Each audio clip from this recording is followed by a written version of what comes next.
संदेश झूठ से हटके। जो भी आदमी, अजित पवार बोलो, शिंदे बोलो, अशोक चौहान बोलो, आपको क्या लगता है कि इनको बीजेपी के जो प्रिंसिपल थे वो बड़े रास आ गए और उनको ऐसा लग गया कि मोदी जी ही हमारे देश के तारनहार है करके गए? बिल्कुल नहीं है। ये तो इसीलिए गए हैं कि उनके कनपट्टी पे बंदूक लगा दी और बोल दिए कि बेटा इधर आता कि अंदर जाता जेल में। अभी कोई भी आदमी इस उम्र के अंदर क्या करेगा बेचारा? वो बोलेगा भाई ठीक है चलो छोड़ो, वक़्त पड़े बाका तो गधे को कहो काका। आपने जो अभी बोला है कि चाचा के बारे में, चाचा के सामने चले जाएँगे, ये शक्यता बहुत है। हमारे मराठी में एक बहुत बड़ी कहावत है कि काका मला वाचवा।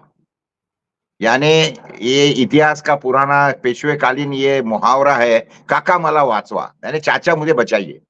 ये बात ऐसी है, फिलहाल में आपने जो पूछा है बारामती के बारे में, क्या है बारामती के बारे में एक ही हुआ है, एक बात समझिए कि हालाँकि ये भाजपा का बहुत इसी के कारण लोग बड़ा तिरस्कार जिसको बोलते हैं ना, यानी they are it has become hatred, Bhajpa has become hatred in Maharashtra.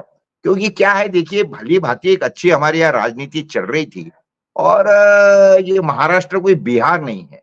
जिस तरीके से इन्होंने काम किए ना, वो बिहार के जैसे काम किए हैं बीजेपी ने। इसको तोड़ो, उसको तोड़ो, ढमका करो, 50-50 करोड़ रुपए एक के पार इसको दे दो अपने विधायक को और उसको तोड़ो, पार्टी बनाओ। और ये हालाँकि टोटली इमैच्योरिटी का विषय है। हालाँकि इन्होंने अभी जो 2.5 साल लिए हैं, वो 2.5 साल तो इनको वैसे भी मिलने वाले थे। शिवसेना वही कहती थी ना कि तुमने 14 से 2019 तक के सीएम का पद लिया है, तो अभी आने वाले 2.5 साल हमको दे दो। यही बात हुई थी, तो वो बोले नहीं ऐसी बात ही नहीं हुई थी, फिर उसके ऊपर से सारा वितंडवाद हुआ और बाद में फिर अपना पवार साहब ने बाजी मार ली और शिवसेना को, कांग्रेस को साथ में लेके सरकार बना दी 2.5 साल। और अभी उसको तोड़ के इन्होंने सरकार बना दी 50-50 करोड़ में। तो मिला क्या इनको? एडिशनल कुछ नहीं मिला। उल्टा इसके कारण बड़ी लोगों में रोष है। जो पार्टियों के ऊपर, जो लोगों के ऊपर आपने भ्रष्टाचार का आरोप लगाया था, उन्हीं पार्टियों के साथ में, उन्हीं लोगों को साथ में लेके आपको काम करना पड़ रहा है। तो ये बड़ा लोगों में अस्वस्थता का विषय है और उसके कारण पवार साहब की जो छवि है, जो साख है, वो लोगों में बढ़ गई है। उद्धव ठाकरे की भी बढ़ गई है। हालाँकि उद्धव ठाकरे की साख थोड़ी बहुत गिर रही थी इसके पहले। लेकिन जैसा ये खेमा हुआ तो लोगों को बड़ा बुरा लगा कि ओरिजिनल पार्टी जो थी ये शिवसेना ये बाला साहब ठाकरे की थी और उसके बाद में उसको तोड़ के ये इन्होंने नई पार्टी बनाई 50-50 करोड़ रुपए दे के, और उसी पार्टी को ये बोल रहा है कि ये नकली शिवसेना है। यानी उद्धव ठाकरे की जो ओरिजिनल शिवसेना है उसको नकली शिवसेना बोल रहे हैं और शिंदे की सेना उसको ओरिजिनल बोल रहे हैं। उसी तरीके से पवार की जो पार्टी है बची-खुची, उसको नकली बोल रहे हैं और शरद पवार के बारे में ये बहुत जिस तरीके से शब्द प्रयोग कर रहे हैं कि शरद पवार ये भटकती आत्मा है। महाराष्ट्र में एक भटकती आत्मा है और वो सारा ये कर रही है। अभी हालाँकि ये सारा का सारा लागू जो है शरद पवार के ऊपर है। उन्होंने भले ही नाम नहीं लिया लेकिन लोगों को, समझदार को इशारा काफ़ी रहता है। लेकिन ये जो शब्द प्रयोग है, ये जो भाषा है, ये ठीक नहीं है, क्योंकि शरद पवार जी अभी जिंदा है, एक बात समझिए। और ऐसे आदमी के बारे में इस तरीके से, हू इज़ वेरी ऑनरेबल इन महाराष्ट्र, जो कुछ भी होगा पॉलिटिक्स के बारे में, लेकिन he is very honourable man in Maharashtra, ये बात कोई नकार नहीं सकता है। और जिस तरीके से महाराष्ट्र के अंदर नितिन गडकरी ये एक सबको चलने वाला चेहरा है, तो उसी तरीके से शरद पवार ये भी सबको चलने वाला चेहरा है और सभी के साथ में बातें कर सकते हैं। कोई सभी पार्टियों में उनकी साख है, सभी पार्टियों में उसको रिस्पेक्ट है और उस आदमी के बारे में इस तरीके से बोलना ये लोगों को ठीक नहीं लगता है। तो ये एक विषय हो गया। तो दूसरी बात में जिस तरीके से ये उन्होंने पवार परिवार के अंदर फूट डाल दी। उन्होंने मुझे तो बिल्कुल पक्का लगता है कि इन्होंने कंडीशन ही डाली होंगी अजित पवार को कि आपको बारामती सुप्रिया सुळे से या पवार साहब से छीनना है। और पवार, अब अजित पवार के सामने तो कोई पर्याय वैसे भी नहीं है क्योंकि अजित पवार दिल से नहीं गए हैं। ये मैं आपको बिल्कुल पक्का बोलता हूँ। वो तो आखिरी क्या है कि वो जो चक्कू है ईडी का, वो चक्कू लगा दिया या बंदूक लगा दी कनपट्टी पे और बोले कि भाई गोली खाना है या पार्टी में आना है। तो अभी कोई भी आदमी बोलेगा भैया चलो ठीक है पार्टी में भी जाओ, सत्ता भी भोगो, ऐश भी करो, तो ये ऐसी बात है। अब करेगा क्या आदमी, मरता क्या ना करता, ऐसे में से विषय रहता है और उसी में से ये सारी बातें निकली है। तो वहां पे ये अभी सुप्रिया सुले जिसको संसद पटु करके अवार्ड मिला है, ये तो बात बिल्कुल तय है कि देखिए सब लोगों ने कि सुप्रिया सुले ये बहुत प्रिंसिपल से काम करती थी, पार्लियामेंट में करती है, जिसके ऊपर कई बार उसको अवार्ड भी मिले हैं, उसको सहारा भी गया है और बहुत सादगी से लेकिन टू दी पॉइंट बात करती है। तो ऐसे के सामने सुनेत्रा पवार, हालांकि सुनेत्रा जी भी मेरी हमारा मेरा तो सारे पवार फैमिली से बहुत अच्छा संबंध है। सुनेत्रा पवार जी के भी घर को अभी मैं पिछले 2 महीने पहले गया था, उनसे बातचीत भी हुई। वो उन्होंने मुझे फेलिसिटेट भी किया है, वहां पे कुछ कार्यक्रम रखा था पत्रकारों का, उसके अंदर उन्होंने मुझे जीवन गौरव पुरस्कार वगैरह भी दिया है। पवार साहब के हाथ से भी हुआ और सुनेत्रा जी भी उस कार्यक्रम में हाजिर थी। ये सारी चीजें बाजू में रखो, लेकिन अभी जिस तरीके से पॉलिटिक्स घूम रहा है, तो उसके कारण उसको खड़ा कर दिया गया। मेरा ये बोलना है कि उसकी बलि दिए जा रही है सुनेत्रा पवार की। अगर अजित पवार ने बोला है कि तुझे खड़ा रहना है तो बेचारी खड़ी रहे और वो लड़ रही है, लेकिन वो कोई पॉलिटिकल लेडी नहीं है। लेकिन ये जो है अपनी Supriya Sule, she is a matured politician. Sunetra ji जो है वो कोई मैच्योर पॉलिटिशियन नहीं है। ठीक है, अजीत पवार जी की वो मिसेस है और उनके घर में पॉलिटिक्स हलता पलता चलता भी है, बट सी इज क्या बोलते हैं उसको, कौटुंबिक लेडी है वो एक, यानी क्या बोलते हैं उसको, फैमिली वातावरण में जी रही हुई जी, लेडी है। तो ऐसे पारिवारिक को महिला खड़ा है, कर दिया है। पारिवारिक हाँ, महिला है। पारिवारिक महिला है वो। उसका हम्म, वो कोई पॉलिटिक्स से उसका वाकई में कोई ताल्लुक नहीं बेचारी का। वो बड़ी सज्जन और बड़ी सादगी वाली लेडी है, लेकिन अभी इन्होंने तो ठहरा लिया है कि दूध के अंदर नमक का ढेकला डालने का। तो वो हिसाब से बीजेपी वालों ने ये गेम खेला है, उसके अंदर ही इनको खड़ा करना पड़ा उसको, अजित पवार को, सुनेत्रा जी को, उनके मिसेस को, और ये सारा हो गया। लेकिन एक बात है पूरे इसमें देखी गई है कि जो पूरा पवार खेमा है, शरद पवार जी का खेमा है, उसके अंदर ये सारी चीजों का बड़ा विरोध हो रहा है। अजित पवार जी के जो सगे भाई है वो भी उनके खिलाफ में गए, एक बार समझिए, ये बहुत विशेष बात है। और बाकी के भी जो लोग हैं उन्होंने भी बोला है कि नहीं भाई हम आपके साथ में नहीं है। शरद पवार जी की जो मिसेस है, वो भी अभी तक के कभी एक्टिव पॉलिटिक्स में नहीं थी, लेकिन अभी ये क्या बोलते हैं उसको, प्रसंग ऐसा आ गया कि उनको भी उसके अंदर गिरना पड़ा। हालांकि ये ठीक नहीं है और इसके लिए हमारे महाराष्ट्र के अंदर सारे जो लोग हैं जो क्या बोलते हैं उसको, एक कल्चर में विश्वास रखते हैं, वो सारे लोग बड़े नाराज हो गए कि ये सारा खेमा, ये खेल किसने किया, तो देवेंद्र फडणवीस ने किया। क्या जरूरत थी? कोई जरूरत नहीं थी। क्योंकि जब शिंदे को फोड़ के, शिंदे गुट अलग बना के 40-50 एमएलए शिवसेना के साथ में ले लिए और जब इनकी मेजोरिटी हुई, उसके बाद में जरूरत कुछ नहीं थी। लेकिन ये दिल्ली का राजकारण, पॉलिटिक्स ध्यान में रखने के कारण इन्होंने ये सारा किया है, ये लोगों को ध्यान में आ गया है।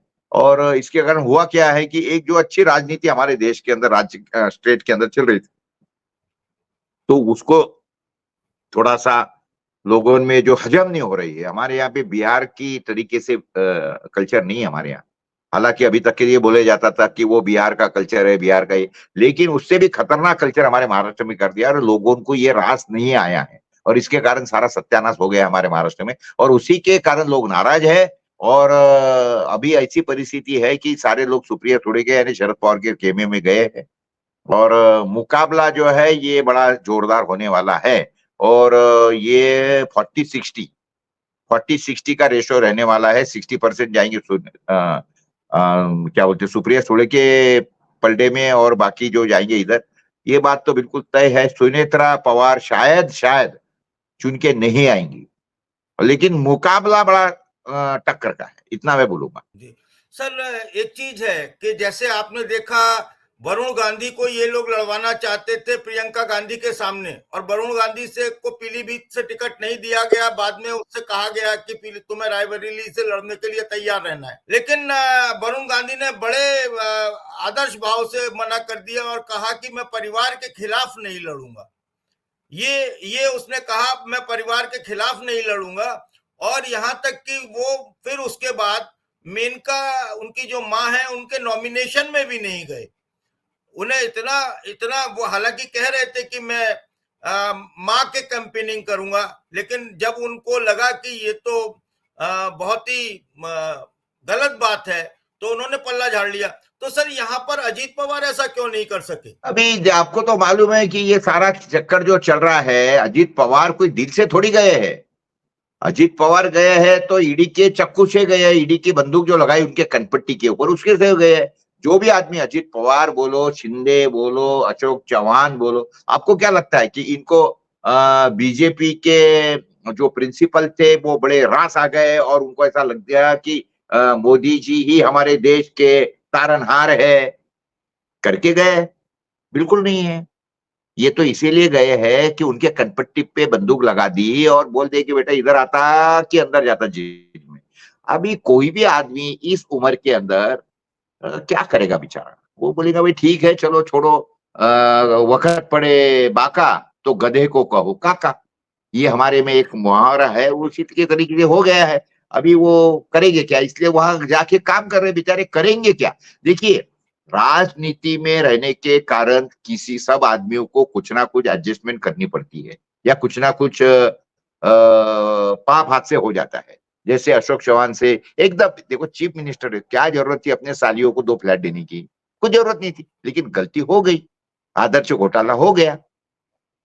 अजीत पवार ने 70,000 करोड़ का सिंचन घोटाला, या तो क्या 70,000 करोड़ रुपए उठा के अजीत पवार ने खुद के तिजोरी में या जेब में तो डाले नहीं होंगे।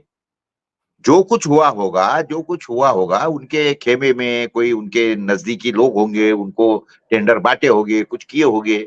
उसके अंदर कुछ तो भी थोड़ा बहुत इधर उधर होता है पॉलिटिक्स के अंदर। तो अभी अगर हमने बोले, अगर हम ये सोचेंगे कि हर आदमी एकदम साफ दामन रख के करेगा, अभी ये वो जमाना चले गया अटल बिहारी वाजपेयी का। जो बिहारी जी, अटल बिहारी वाजपेयी बोलते थे कि अगर मेरी सत्ता टिकाने के लिए मुझे एक एमपी खरीदने का काम पड़ता है या लाने का काम पड़ता है विपक्ष से, तो ऐसी सत्ता में मैं चिमटे से, ऐसे सत्ता को मैं चिमटे से पकड़ना भी पसंद नहीं करूंगा।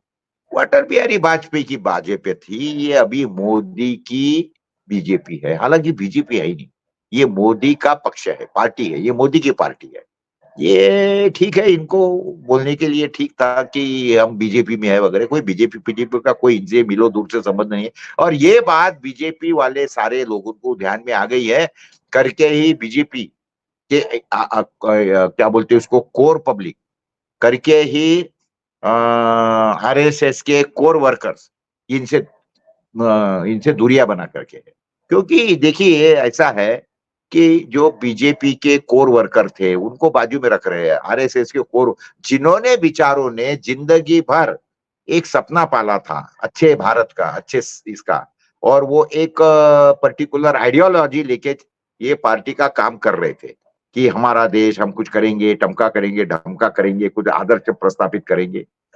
उसके जगह पे जब उनको दिख रहा है कि जिनको इन्होंने एक जमाने में भ्रष्टाचारी बताया, उन्हीं को ये साथ में ले रहे हैं, वॉशिंग मशीन में डाल रहे हैं, बाहर निकाल, तो ये मायूस हो गया ना। और जो लोग जिंदगी भर सतरंजियां उठा रहे थे, कुर्सियां उठा रहे थे, काम कर रहे थे, और घरदार के ऊपर हमारे तरफ बोलते कि घर पे तुलसी पत्र रख के, यानी ये करके ये जो जा रहे थे बेचारे, फैमिली का सारा बाहर रख के, अब उन लोग नाराज हो गए ना। वो बोलेंगे यार हमने क्या ये दिन देखने के लिए सब किया, क्या किस लिए करने का है, जरूरत क्या है? सत्ता भोगने के लिए अगर करना है तो इसीलिए सारे लोग नाराज हो गए, बाजू में बैठे हुए हैं। और उसी के कारण ये सारा का सारा बीजेपी के अंदर अभी का जो वातावरण देखने को मिल रहा है, मैंने देखा है कोर वर्कर बिल्कुल बाजू में है। ये बिल्कुल हरीश शंकर जी बिल्कुल बाजू में।